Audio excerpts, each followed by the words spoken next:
Hello guys, welcome back to the channel. And if you are new, then welcome to the channel.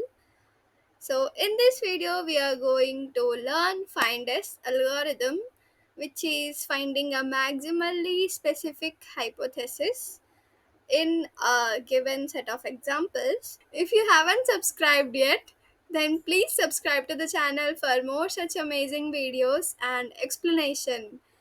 Now let's get on to the topic. First of all, we will know what it is. The FindS algorithm finds the most specific hypothesis that fits all the positive examples. We have to note here that the algorithm considers only those positive examples.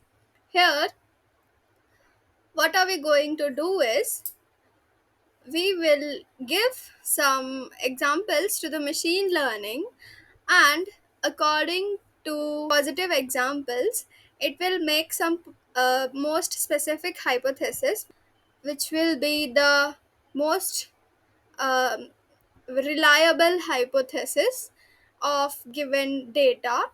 And if you are not able to understand it, I'll show you the slide. So here we are giving this data set to the machine learning. It contains some examples over here, and it has some hypothesis, and each examples have some output. According to the output, we say that this example is positive or this example is negative. So if the output is yes or no, then if it is yes, then it is positive, or if it is no, then it is negative. Negative example, positive example, and play is the output. So overall we say that for example 1 is positive example. And uh, as we go step by step, I will tell you all that step. As we go step by step, we will calculate, or we will determine the most specific hypothesis which will fit this data set. So yeah, we understood this. We saw the introduction. Here we are going to find the most specific hypothesis, and we are only going to consider the positive examples. So, how it works?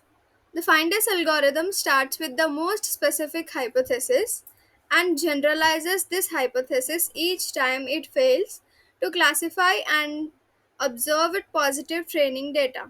Hence, the Findes algorithm moves from the most specific hypothesis to the most general hypothesis. What is most specific hypothesis? What is most general hypothesis? So, specific hypothesis means the hypothesis is like more specific, not general. Like when you talk about birds, you are being specific about one bird, about parrot or about sparrow. You are not talking about whole all types of birds, but you are talking about only a specific bird. And general hypothesis means you are talking the features that all the birds has, like a bird can fly, and a bird has wings, and these are general hypothesis.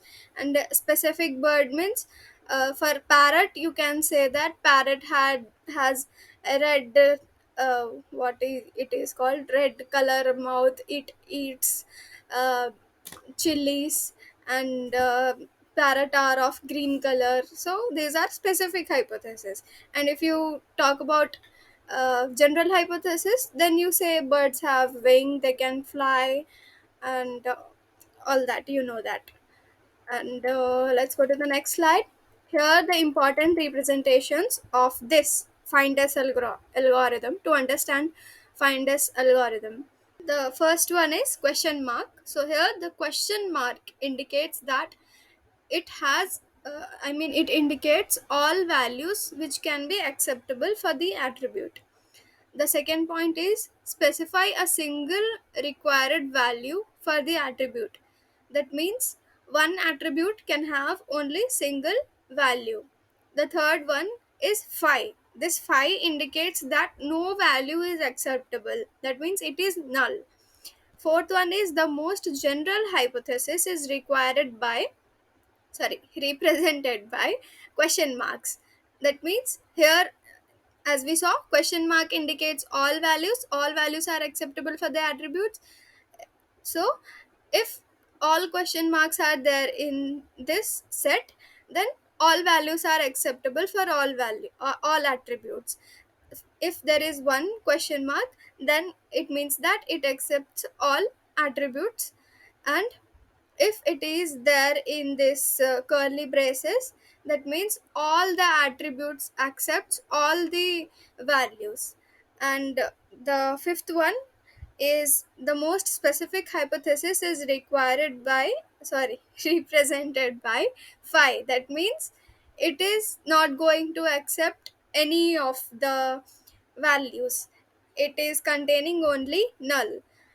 As the steps goes on, our hypothesis is becoming more general, not specific. We are starting from specific, we are taking null values, and after that, as we consider all the examples step by step, we will generalize our hypothesis, which you will see while I will explain the example.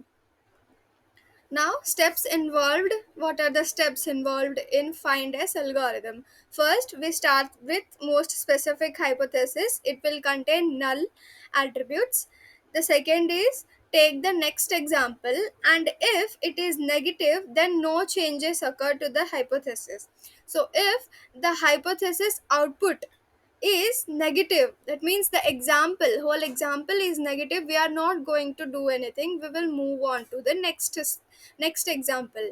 Third is, if the example is positive, we find that our initial hypothesis is too specific, then we update our current hypothesis to a general condition. As I said, we are going to generalize our hypothesis. So if our example is positive, after that, we will compare the example and our current hypothesis. According to that, we will generalize our hypothesis.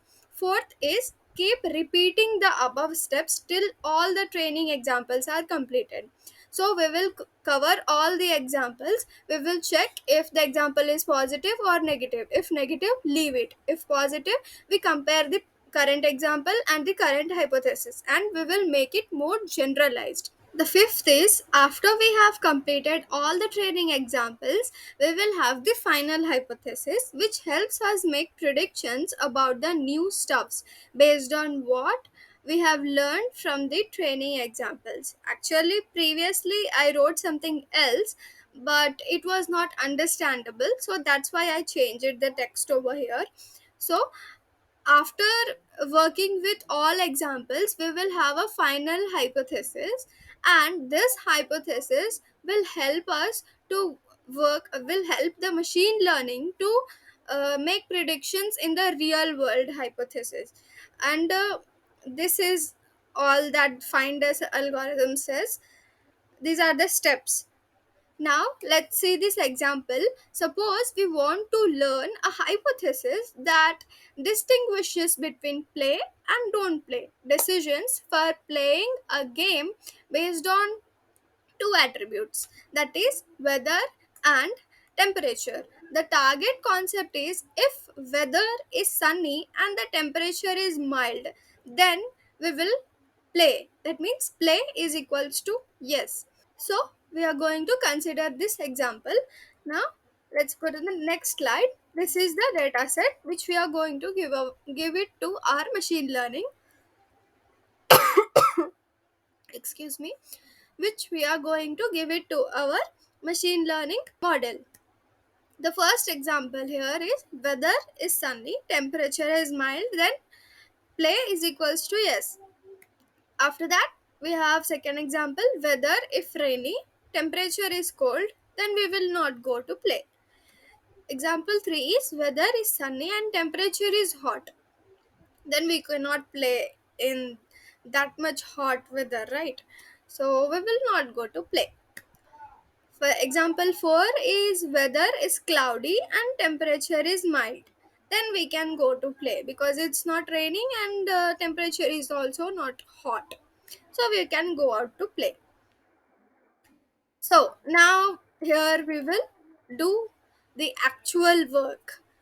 First, hypothesis is initialized with null values. If weather is anything and temperature is anything, then play is null. Then for the first iteration, we observe example 1 is positive. That means play is equals to yes, and we see that our initial hypothesis is more specific and we have to generalize it for this example. So hypothesis is updated. If weather is sunny and temperature is mild, then our play will be equal to sunny, mild, and play is yes. So we updated our hypothesis. First it was specific, now it got generalized. So if our weather will be sunny and temperature will be mild, we will go out to play. So now we will consider second and third examples. Here we see that this example has a negative outcome. Hence, we neglect this example and our hypothesis will remain the same. That means, as I already said, if the example is negative, we will leave it out. If the example is positive, we will compare it with our hypothesis. Now, let's see the third example. Third example was also that we had summer, I guess, sunny weather, and we had temperature hot. So, we will neglect out third example also, and the hypothesis will remain the same.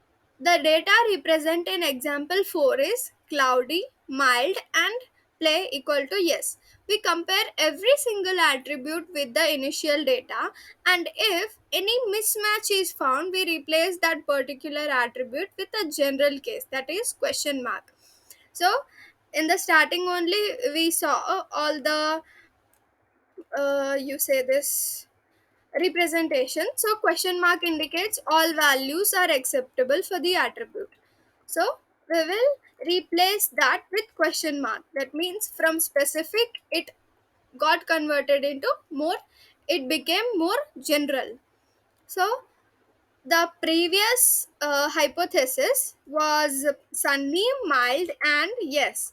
Now we have example cloud, mild, and yes. So the sunny and cloudy both are different.